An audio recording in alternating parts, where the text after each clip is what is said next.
Hey, yo, friends. Okay, there's a new video here from Blizzard, guys, and we have an XP event today. Slapping the rogue build, dude. Yeah, let's go. Let's see what they have to say. Seeing Beyond, Diablo 4 screen reader. You do actually use math in this game. Turns out to program, you need to use math. They're doing math, guys.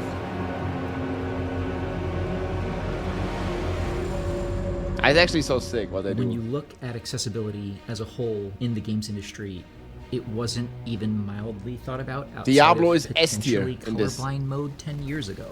And if they were in games, it was largely by accident. And then you kind of started seeing games take it more seriously and say, hey, you know what? Maybe we can do some things that broaden our demographic. My name is Brock Davis and I'm a test analyst for Diablo 4. A lot of changes have been happening since we last spoke over a year ago. So over the last year, we've done a lot of updates to And the soon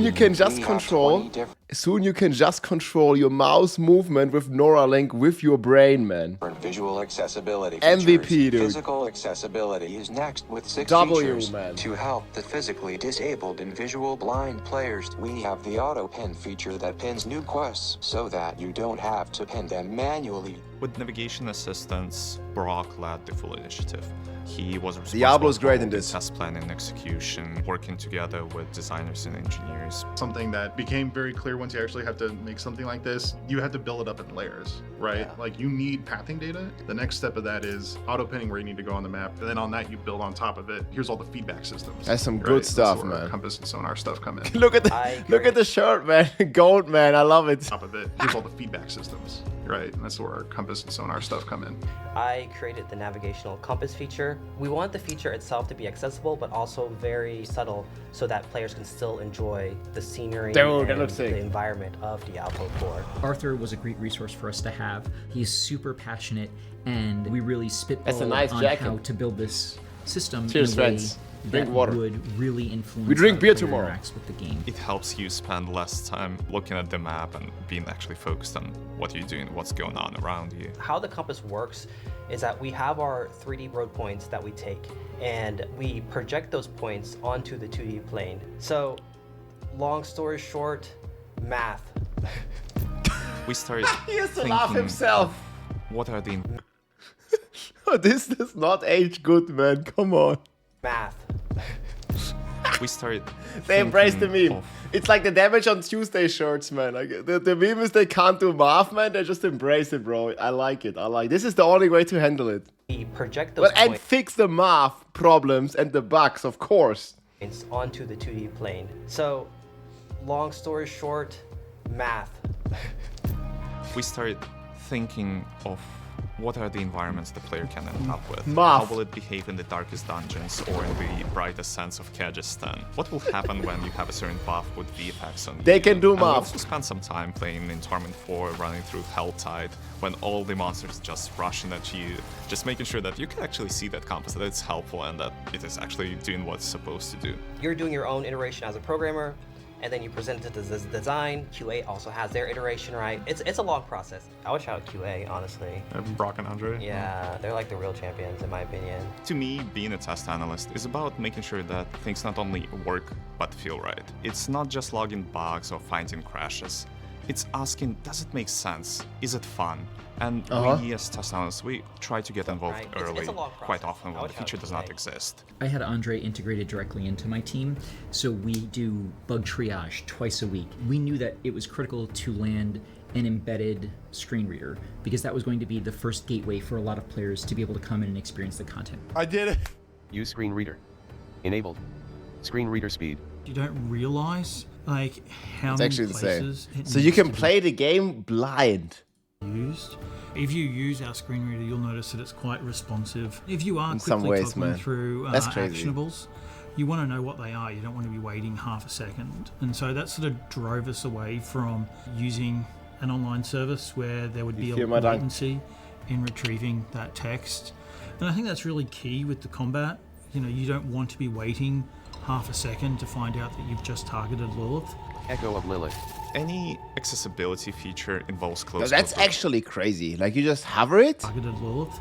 Echo of Lilith. It just tells you when you target her. Any accessibility feature involves close collaboration between design and I didn't even know that's a When thing. feature Yeah, that's becomes crazy. available in game, it goes through several rounds of By the way, release we're going to do the Paragon video after this, Asra. Sorry, I'm a bit and late. even after the feature launches, our job does not stop. In QA, we always have to work within the team, talking to a developer on a new concept so that we can start early man. enough to test plan for that concept. Communication is key. Brock is one of the test analysts that I've been working a lot with, and to be honest, Even it's been if a you're game blind, man, changer you might be have able to defeat someone Lilith, as yes, passionate about if you his work skills for as it. he is. Screen Reader specifically heavily relies on the UX pipeline. Once we have those designs available, we Crazy. first of all need to think of the functional side of it. Does it read There's a all new the video correct they just elements posted. They got awarded for the accessibility in Diablo 4. Definitely deserve it, man. on the screen? Can you skip between lines? Does it respect this custom speed that you selected in the settings? 95% of the time, the screen reader just works and we don't have to think about it. And that 5% when we build a screen, now we can go through and manually set a read order. You can't even that do it when you can see. effectively build a better mental map for players. The Armory, it was a completely new UI, and that required lots of custom screen reader work. Hammer time. Equipment. Huge revamp of wardrobe. Warriors top knot. That was a big effort. Vessel of Hatred. We've had so many screens. Mercenaries, that was a super fun one. The complexity in getting this as, you know, a feature complete and being consistent across all platforms was, you know, a mammoth effort. Our goal was to make sure that people of every capability can play the game and play and have a great experience. And now we enabled players who couldn't see to actually navigate the entire campaign and do it only with audio cues, which was a really, really big win. That's that we were actually aiming for a insane, while. dude. Audio navigation assistance is where the player places a pen, and a directional sound will play to help the player to the pen. Okay, that's cool. The sonar navigation feature, what we wanted to provide players was a way for folks who are playing with low vision to be able to get a pretty clear signal as to what objectives they want to navigate to next. It'll play different sounds based upon your character's relative heading to where the sound is going to be. That's We it. call it sonar. How do you do this, man? That's insane. It's literally like little pings that's playing that kind of guides you along the path to where you need to go. So the first So, man, like, you're blind and you can complete the campaign. thought was, all right, That's well, crazy, we're going to man. add an ability for the I couldn't even defeat the first area if I was blind. Like, Path to what? Where you need to go. So the first thought was, all right, well, we're going to add an ability for the players to auto-pin their destination to their primary quest, and that'll be their primary pull through the world. And then we're like, all right, well, how are we going to identify the right directions? And we sat down with our audio team, and Christian was an amazing help here, where we're like, you know Yeah, what? man. So we're going to That's provide crazy. multiple cones of importance to the player. Sonar tries to take a 2D grid I visualization can't of the imagine map being that the player is campaign working blind, on or guys. playing What? within. And we try to guide the player towards audio that lines up with your navigation visuals. And Sonar tries to be a little bit three-dimensional and tell you in what direction you need to head with audio as well as a visual. The prompt. sonar system. If you are dead on, we know that the point we are trying to aim you toward is within this cone. We're going to play this sound. Yo, the next what? thing we check is the next band of like, okay, This is like a U-boat, man, like a submarine, dude. going in sort of the right direction sound, and then if you fall behind, is the projection That's from actually your heading wild, toward man. where the line is negative, which means it's behind you. In that case, we know we got to Like play what? the sad sound, the womp womp. And Christian, played with a bunch of different sounds to really find ones that kind of met that demand. It couldn't be just high frequency pings.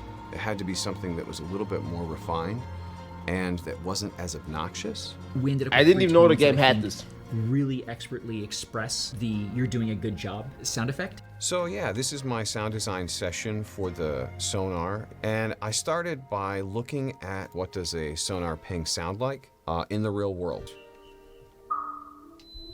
All Reminds of them me are of a pretty submarine. annoying. So I knew that I needed to use a derivative of this. So the next thing I did, I started to listen to gems.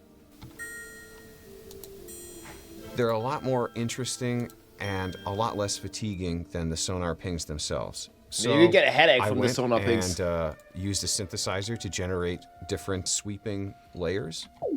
Things like this.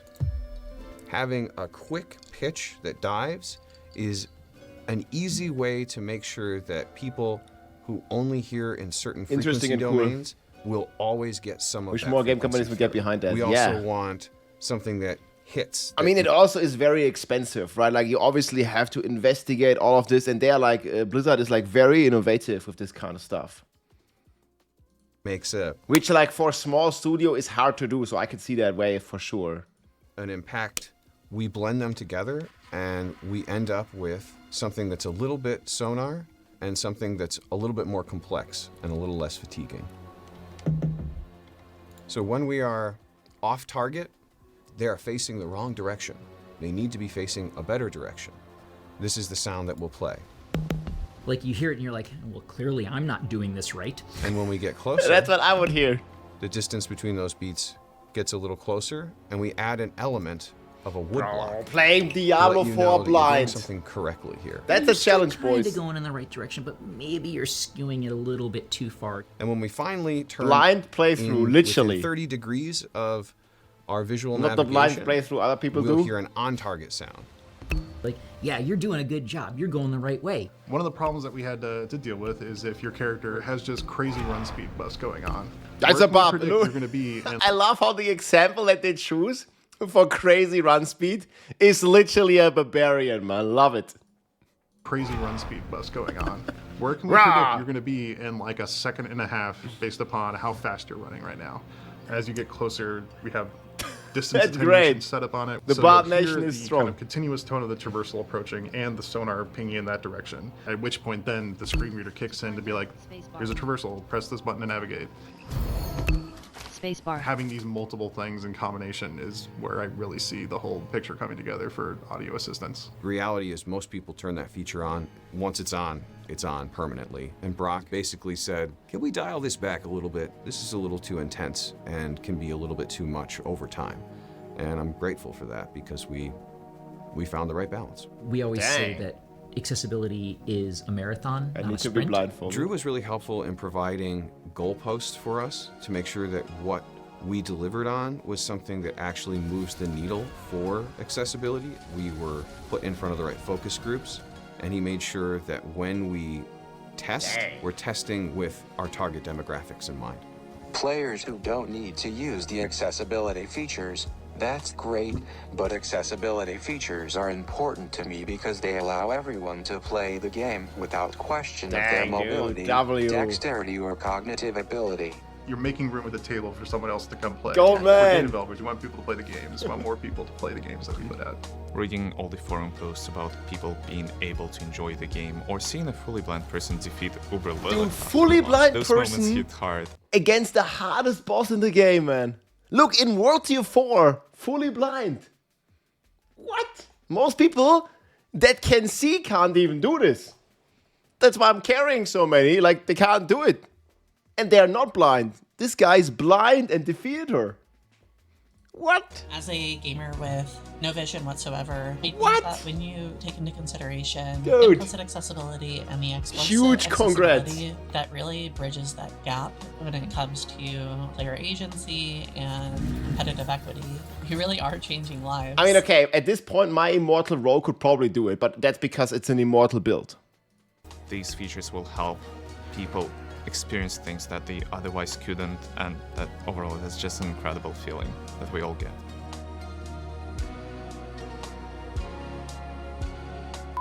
Wait, Blizzard is looking for what? Blizzard Research is looking for more participants to give their feedback. Join us for the chance at exclusive sneak peeks for the upcoming content, local and remote playtests, and more. You can learn more and sign up at blizzard.com/research. Man, that's the God's work here. Let's go. More gamers, log in.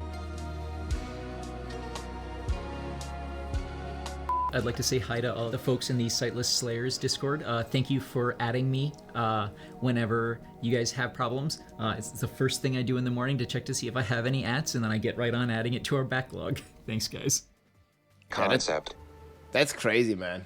Like, so many people like able to enjoy the game like this. That's exactly how it should be.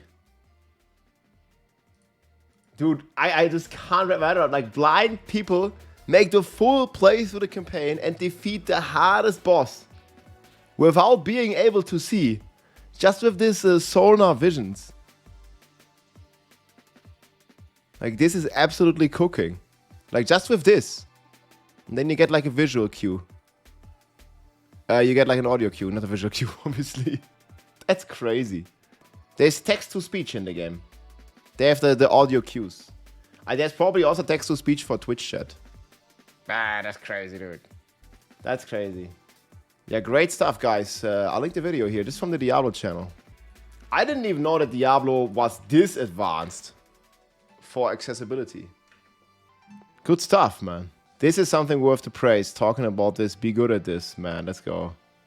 Totally blind player who killed Uber Lilith early on. I'm thankful to Drew and team. Enabling peak player agency. Dude. What a guy. Ah, man. Yeah, that's cool, though. Let's go.